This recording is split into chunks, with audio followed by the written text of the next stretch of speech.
Hi there. We are going to look over our syllabus in this video.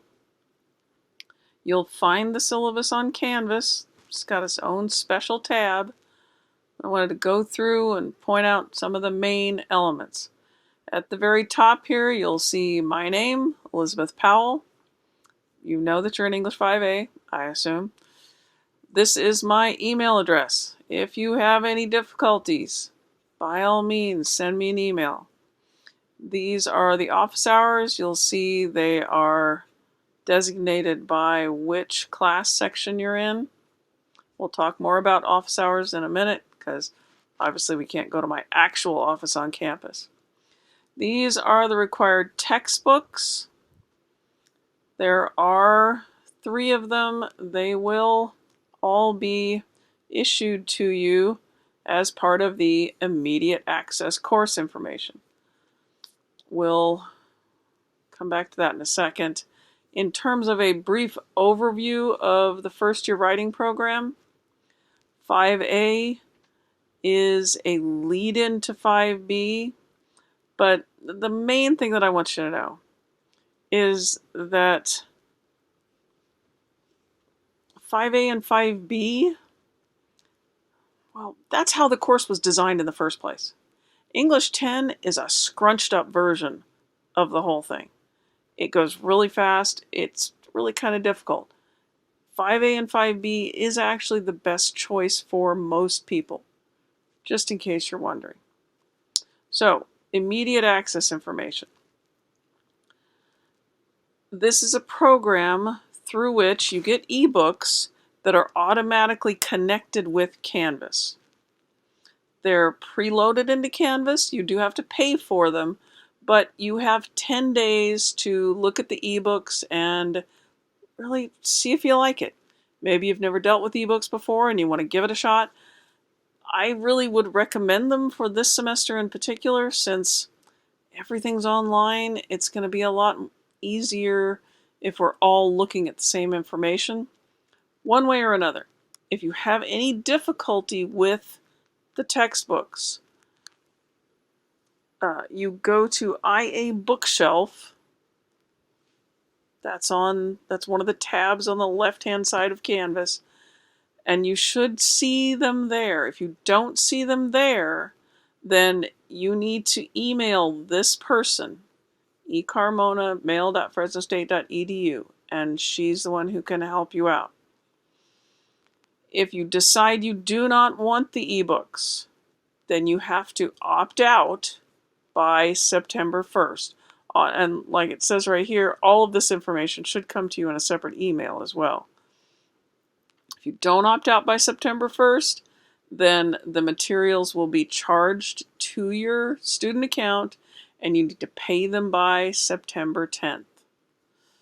Okay, again, if you have any questions, that's the person to direct your emails to. I've made them available to the class. If there's some individual issue, she hopefully can straighten that out for you. You have chosen to do 5A, 5B instead of 10. This is our directed self-placement program. I'm not going to read all this to you. As I said, 5A, 5B really is the recommended sequence. In terms of our goals for the semester, we've got course goals, we've got learning goals. We're going to work on reading strategies, we're going to work on summary and entering conversations, and we're going to work on language use and clarity. Learning outcomes, these are our goals that by the end of the semester you will be able to engage in these essential college level activities. Now, what you're probably most likely interested in is the work of the course. This section in the syllabus gives you a brief summary of the assignments for the semester. You'll turn in a short essay really quickly, that's the writing sample. Then you'll do a little longer essay. You will then create a midterm portfolio. The portfolio includes the essay as well as a reflection letter. More on that in another video. Then we have the third project, and then the final portfolio. So you can see basically there's 3 essays and 4 essays if you count the reflection letter. We'll count it. 4 essays and 2 portfolios. That's what you're going to do this semester, along with reading and lots of other fun things. Yay, English. Okay. In terms of overall, you have to pass 5A in order to get into 5B. The final portfolio will include this. Midterm portfolio is roughly half of that. Your final course grade is made up of 2 parts. Your portfolio grade is 60%. Your participation grade is 40%. Participation points are awarded for all the work that you do in class, whether it's double entry journal, discussion board, getting a rough draft in on time. All of those things are worth participation points. All of those points get added together to make up that 40%.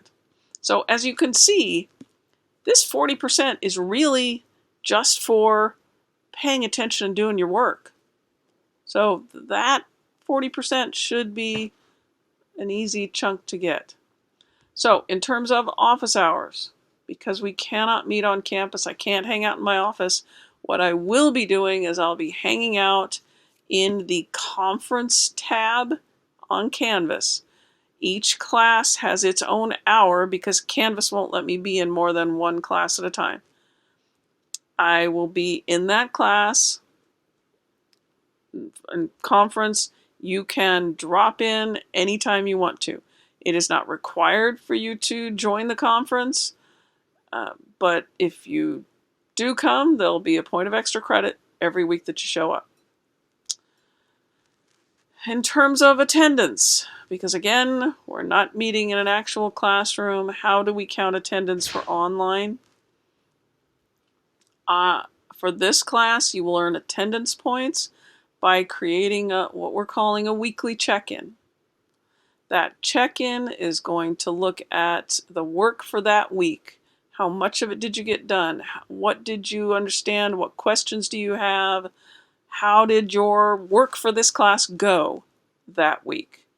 How do you create that check-in? Well, there's several ways. You can just email me and talk about those things. Or you can stop by my office hours, like we just talked about up here, jump into the conference on the hour on Tuesday, or you will be assigned a small group through Canvas. If you want to, you can have a discussion with that small group about the work for the week. You can have that discussion through Google Docs, or you can have that discussion some other way. If you want to do a Zoom meeting and record it and submit that for your attendance check-in, that's perfectly fine. You can do a group text message. So long as in the text message or the Google Doc, everybody is identified. If you do a Zoom or some other kind of video conferencing, then each individual's face has to be clearly visible. However you want to do this attendance check-in, that's fine with me, so long as you submit it to me no later than 11:59 on Friday of that week.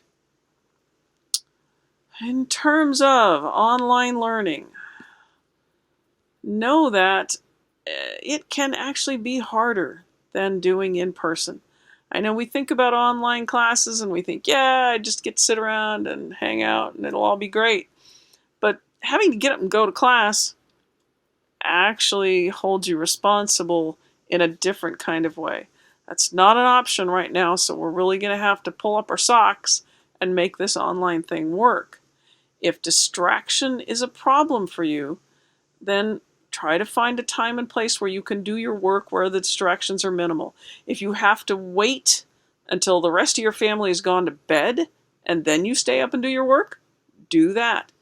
Whatever you do, I really suggest you set a routine for yourself. Decide on a time at the beginning of the week when you check the syllabus to see what's due, and then you have to do your check-in at the end of the week to tell me how it went. Something that seems like a small thing, but you really need to know, is how to do screenshots on whatever device you're going to be using primarily for all your classwork. Please note that any videos, texts, presentations of any kind that are created by students in this class are viewed only for purposes of this class. You may not share any information outside of our class. That's a violation of your classmates' privacy.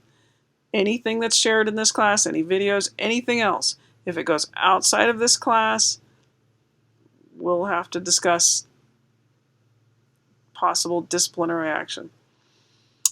Other note, in terms of emails and discussions, make sure that you have good headings and you have good subject lines. Instead of help or submission, be specific. What is it you're submitting? What is it you need help with? It's better for everyone. It will make this entire experience better. The next section of the syllabus is on university policies. There are links to different policies if you have questions. There are links to different student services. One of them that I particularly want to point out is the Writing Center. I'm not totally sure, to be honest right now, how this is exactly going to work, but if they get the funding to do the Writing Center 1-unit tutorials, I strongly recommend them. It is essentially a lab class that runs concurrently with our class. There's no extra work. All you're working on is the stuff for this class. It's another way to help you stay up on your work, to make sure you're understanding what you're supposed to be able to do, and to help you revise and get the best possible information out of this class. And then the next section is the course schedule. You will find that it's divided into weeks because we have a Monday, Wednesday, Friday, and a Tuesday, Thursday section in here. The assignments are given in terms of 2 dates. What you're seeing right here is not the final version that will be uploaded to Canvas. It's almost complete, but not quite. You can go week by week. You click on the links. There are sections. So there are things that you'll watch. There are things to turn in. The turn-ins are generally, you go to Canvas, find the assignments. Then there are going to be some reads where you need to go to Canvas and find things in the textbooks there. All right, that's an overview of the syllabus. If you have any questions, email